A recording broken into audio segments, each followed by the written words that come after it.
Today is May 3rd, 2013, and we are at the American Legion in Peoria, Illinois. And we are interviewing Mr. Michael Faley of Peoria, Illinois. Mr. Faley was born on September 4th, 1920. My name is Cheryl Walker, and I am with the Illinois State Library, and I will be interviewing Mr. Faley. Mr. Faley, for the record, can you state what branch of service you were in? I was in the Army Medical Corps. And what was your highest rank? Sergeant. And you were you drafted or enlisted? I enlisted while a senior in college at Western Illinois State Teachers. Okay. And you were in the service from 1943 to 1945. Correct. Okay, can you tell us a little bit about your story? Yeah, so we were called up in March of 43, and I enlisted to complete my college and get my degree before I went into service, but they needed us before then, so we went to Scottsfield for a reception center, and from there we went up to Rockford, Illinois at Camp Grant for our basic training, which was only about 60 miles from my hometown, so I could hitchhike home on a weekend pass. And while there, I applied for a schooling. The only thing available was a dental school in Springfield, Missouri, which I was accepted for. After completing the basic training, I was sent to Springfield, Missouri, for this probably chair assistant training, and we were carving teeth. And although I didn't have any interest in dentistry, it was the only school available. So, but then after completing that, I stayed there for an extra month, handing out tools to the class for the students. And in December of 43, then I was sent to a unit down in Brownwood, Texas, 51st Field Hospital. We're in training, and we went to shortly after arriving there on Christmas Day. We boarded a train for North Carolina, Laurinburg Maxton Air Base, where we trained with loading equipment, hospital equipment, onto gliders and I guess airplanes. Where it was there about a month, and then went on to Fort Campbell, or not Fort Campbell, Fayetteville, Fort Bragg, and did a couple bivouacs, and it's there at Fort Bragg that I learned you needed as much coverage on the bottom of your cot as you do on the top. And so then we were there until about the end of February, where we went to Camp Kilmer, New Jersey, and then caught the boat to England on the 28th of February. After a 2-week cruise, we arrived at Swansea, South Wales, at about the 14th of March. I spent my first St. Patrick's Day in England, but I found out that they don't celebrate like we do in America. And so we spent then additional training and setting up our hospital in tents, and uh, then caught the boat to Normandy on at the end of in June there. But June 6th, we were sitting in a forest there in England, where I had first learned how to balance my duffel bag on my shoulders. We had to carry about a half a mile into the forest, and some British soldier there helped me get it balanced. And I always had carried a 5-tube radio with me wherever I gone, and the always had room in the duffel bag, but I just decided to carry that radio separate. And the carpenter in our unit constructed a box for my radio, and at the port in Southampton, where we caught the boat, we were instructed to just throw our duffel bags in a pile, and I made the mistake of dropping the radio box in the pile. That was the last I saw of that. But we arrived in Normandy and on D2, which was a Thursday, and went up on the bluff, set up or started digging our foxholes, and a bedtime Charlie airplane would come over every night, so mostly spent the next couple of days each day digging the foxhole a little bit deeper. But we sat on the bluff there till about Sunday before our hospital equipment was unloaded from the ship. We have company was made up of 3 hospital units, which just hedge-hopped each other. So the first unit set up on the beach, and we moved, got our equipment, and then moved on farther up the line. And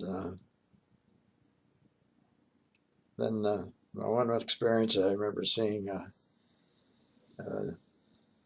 General Bradley driving by in a Jeep there, and then we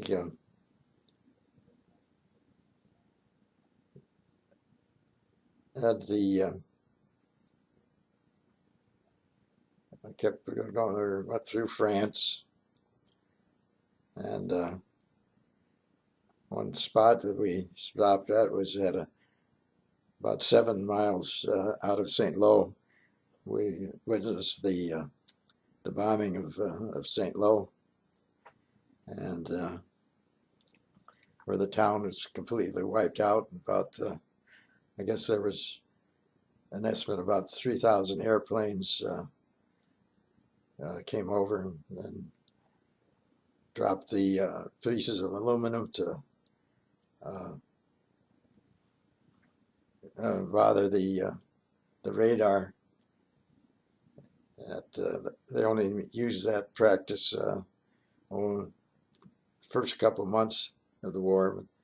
Apparently, wasn't successful because they just discontinued the dropping of the aluminum foil out the window there. But we assumed that all the bombing would make it just easy for the Americans to walk right through St. Lo. But the Germans were holed up in the hills, and they still met a lot of resistance.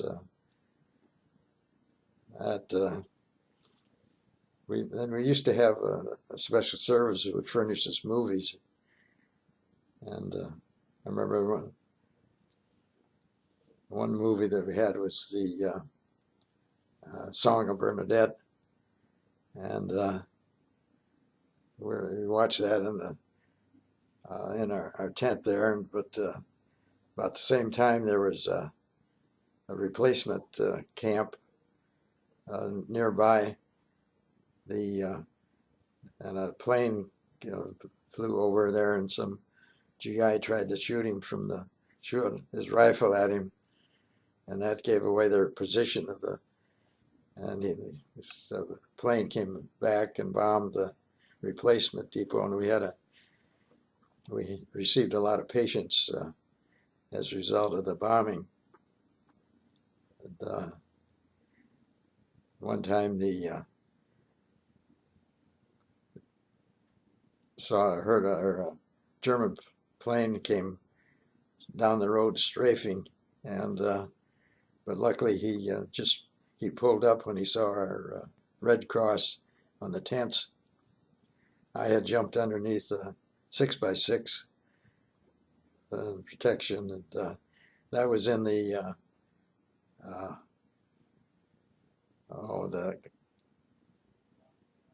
still in Normandy there, where they had the trenches. They're big long, I forget what they call them now. A lot of depressions in the ground where alongside of a road, and so anyway, I got my first souvenir there at the town of Carentan. Some of our officers took a trip over there, and they came back with a bunch of wooden shoes. That was my first souvenir. I still have the wooden shoes. They're not very comfortable wearing though. And so we went on, and the lines kept advancing. We followed on up through, went across France there. Never did get to see Paris, but we bypassed Paris, went on up by the following September. We were up into Belgium, and went on to the town of set up close to a town of Verviers, which was for a couple of months. We were kind of bivouacked there. The hospital wasn't in operation, but so then we went on, went right through Belgium without too much resistance, and got up into Germany by must have been November, and we had one set up. I had one of our units, the hospital units, in operation. And we'd have get a pass back to Verviers, which kind of was kind of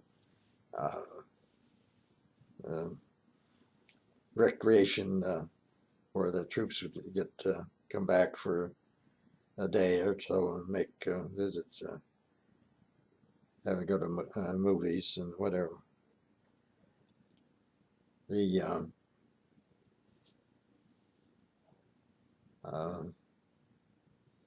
went on to then we're in the town of Rutgen, Germany, and we moved on to another couple more setups until December, when the Germans started the Bulge activity, and we were moved back to Belgium on Christmas Day, and set up our hospital in the town of Huey, and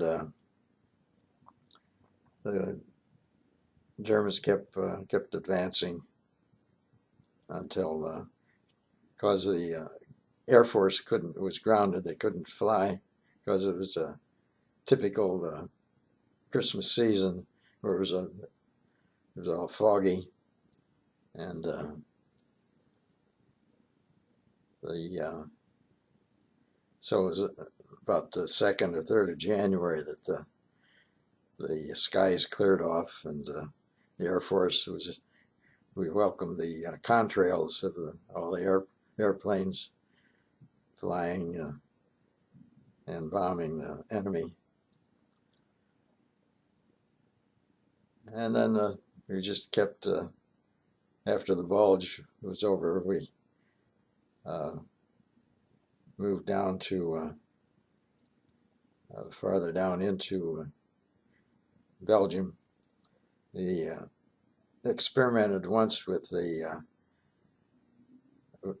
normally during the winter months we either found a big building or say a schoolhouse or something to set up locate our hospitals in, but they decided to experiment with the setting up a hospital in tents, and they had to use the ground was frozen. They'd have to use air hammers to pound in the tent stakes, and they had a difficult time trying to keep the patients warm, so they didn't use that process anymore.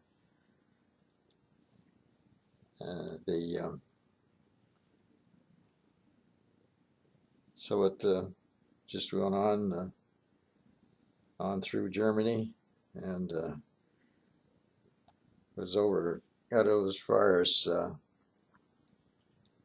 Leipzig, Germany was as far east as our hospital operated. We'd during the free times and when we weren't in operation, we'd walk about the cities. In fact, I had a picture taken by some Army a photographer, which was sent back home. I showed myself and my buddy examining this one-man pillbox in a town of, I think it was Weiden. And, so we, during the war, there was this song, Lily Marlene, which was popular with the German army, and the American GIs picked it up along the way, and they had their own version of changed the wording, and sang it underneath. Well, the normal version is underneath the lamppost every night at night. Just see Lily Marlene, and we just change it to when we going to go home. We have kaput the master race, and like we'd usually didn't want to have any trouble. You wouldn't. You'd say it the normal way though.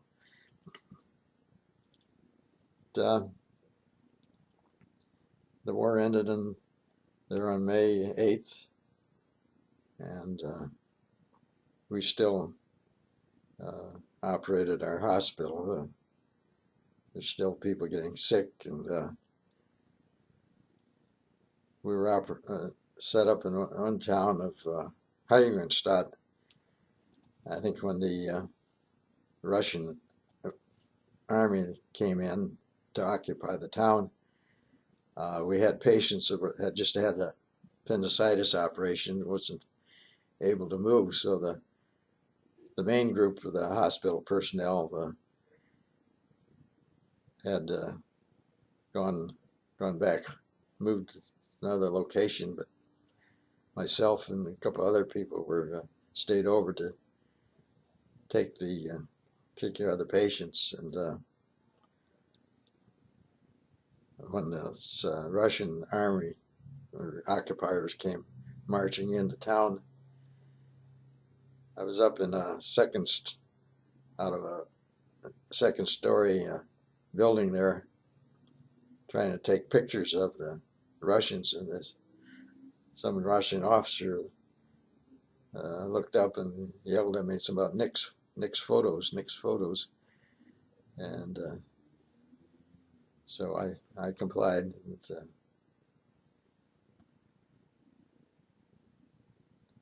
But then I got home by Christmas of '45. Started back to college right after Christmas vacation. Finished up and got my degree, but I didn't teach school. I ended up with a career on the railroad, working on the railroad office. That's it.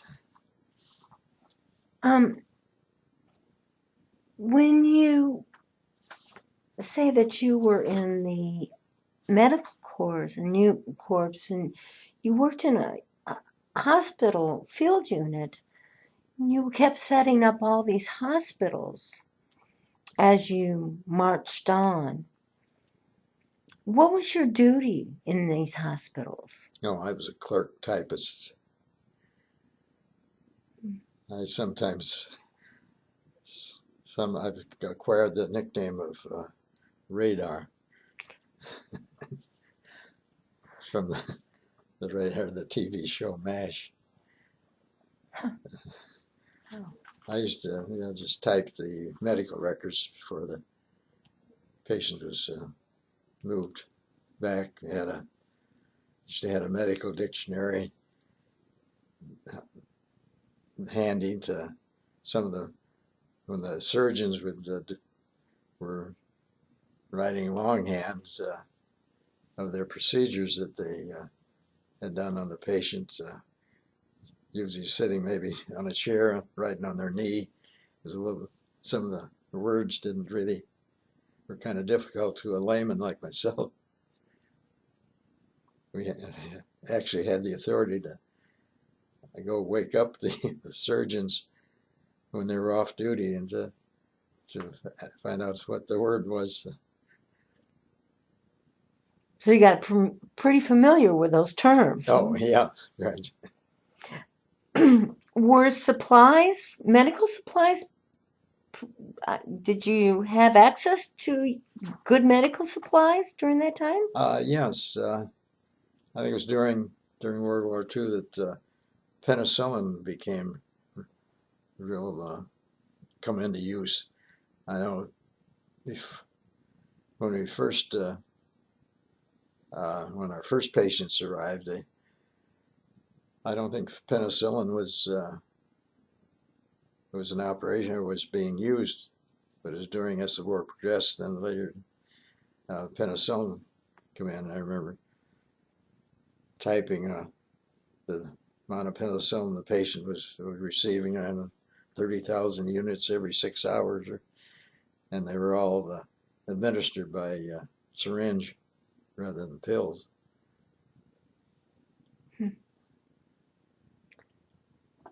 Amazing. We take penicillin for granted now. Yeah. And this was something that was so new. Oh, yeah. Being in the medical corps, you had an armband, did you not? Yeah. And that armband was just cross. Used to pin it on our arm. And being in that, you did not bear arms, did No, you? no. Did the Germans and um, did they oblige you by not firing Yeah, against you? yes. I don't think I've ever fired on. Okay. There was one gentleman.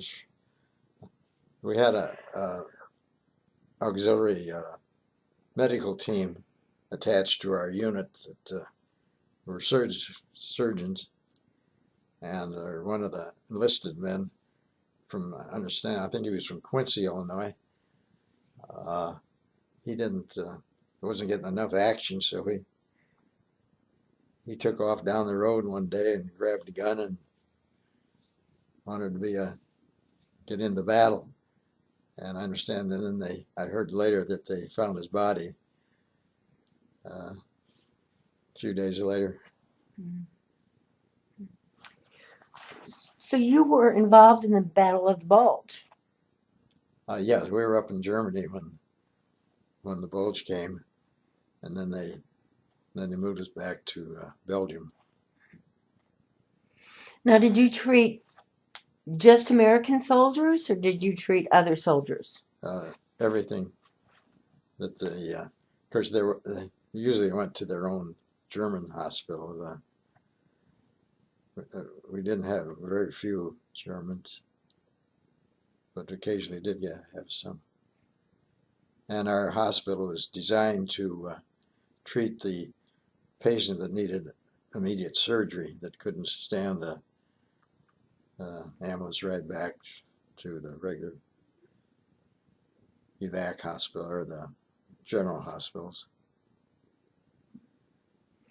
Were they prisoners, German prisoners that you treated, or? No, it was regular. Well, they probably were. Must have been captured there. That wouldn't have.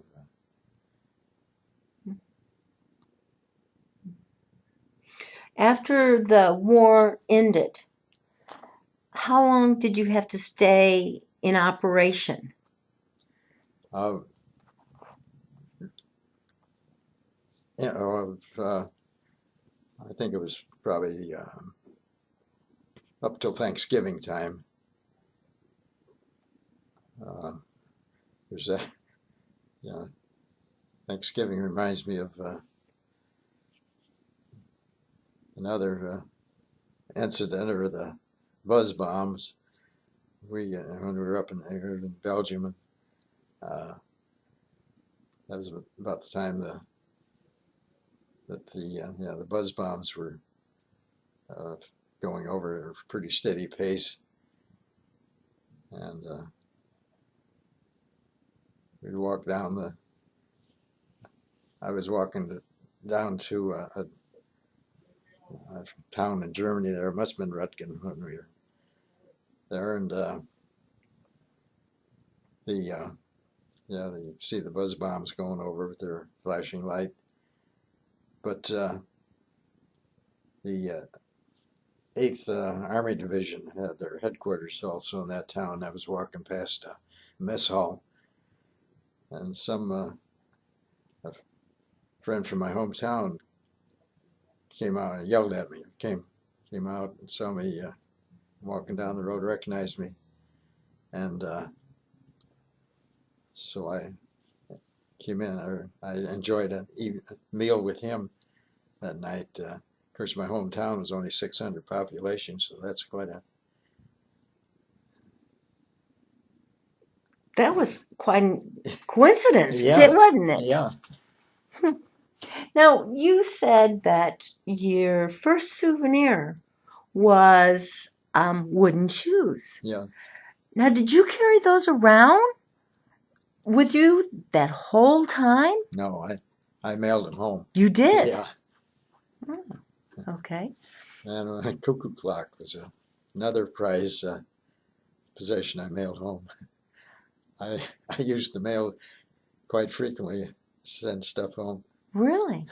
Where did you buy the cuckoo clock at? I liberated it. You liberated it. Yes. And where was that Oh, you liberated it? that was in Germany.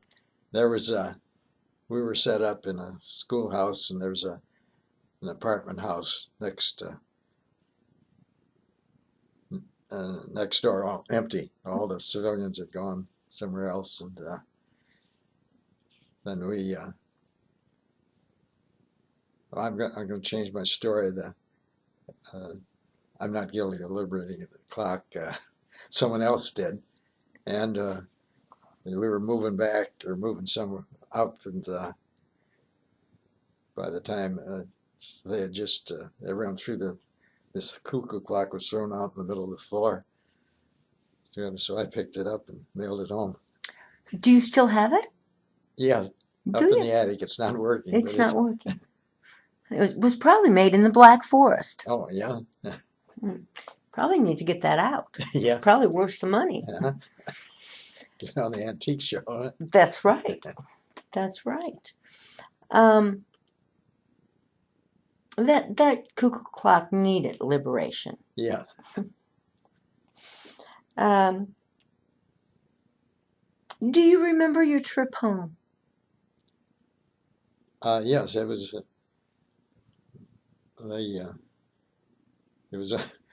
It only took about a week to get home, whereas the going over was a 2-week trip. By any chance, what type of ship did you take over when you went over?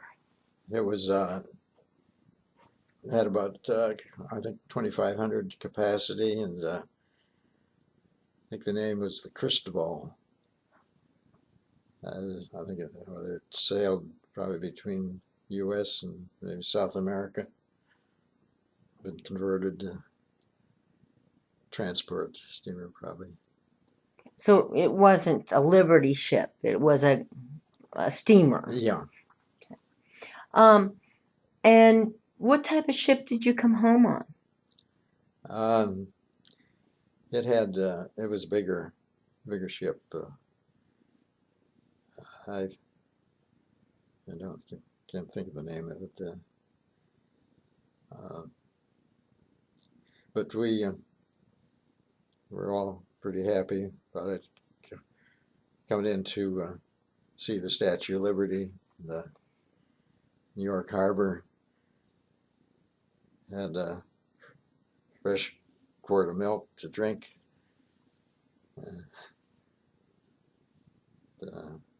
Yeah, I missed the desserts. I didn't have a baker in our unit, so it was a treat to get any kind of bakery goods. When you came home, you said it was good to get bakery goods. What else did you miss? The American girls. Ah, okay. Yeah. Okay. So when you went over, how old were you? I was 22. 22. You were not married? No. No. Didn't have a steady girl. Okay. Very good. So that was something that you look forward to coming back to. It was seeing the American girls, bakery goods. When you came back, did you go back to work? No, I went back to college and College. finished up to graduate. Okay. Okay. Have you ever been back to Europe? Been to Ireland 3 times. Oh, well, I went to Italy too. Mm-hmm. But you've never been back to... Not the area that I traveled. Okay. Is there anything else you'd like to tell us? No, I think it's pretty well covered it. Okay. Well, Mr. Faley, I would like to thank you for serving our country. Yeah. I would also like to thank you for um, doing such an honorable job of serving our country. And I also would like to thank you for allowing me the time to interview you today. I appreciate it. Thank you. Pleasure.